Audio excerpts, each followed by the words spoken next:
మన ప్రభు అయిన యేసుక్రీస్తు పేరిట మీకు అందరికీ నా హృదయపూర్వకమైన వందనాన్ని తెలియజేస్తున్నాను. జీవితంలో దేవుడు మనకు కొన్ని నేర్పిస్తూ ఉంటాడు.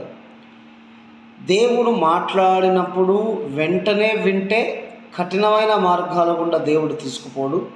ఒకవేళ దేవుని మాటను మనం విడిచిపెట్టి ఆ మాటను సరిగ్గా వినలేని పరిస్థితిలో ఉంటే కొన్నిసార్లు కఠినమైన మార్గాల గుండా తీసుకువెళ్తాడు. ఏది ఏమైనా దేవుడు దీవించేవాడే కానీ, బాగు చేసేవాడే కానీ, బాధ పెట్టేవాడు కాదు. చాలామందికి ఉన్న అపోహ ఏంటంటే వారి సొంత పనుల వల్ల, వారి తెలివితేటల వల్ల నష్టపోయి దేవుని మీద వేస్తూ ఉంటారు.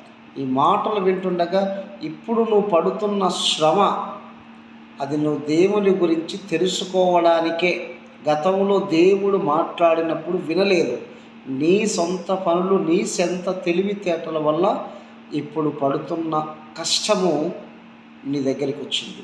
కాబట్టి దేవుని మాటను విను. ఇప్పటికైనా దేవుడు నిన్ను దీవించాలని ఆశపడుతున్నాడు.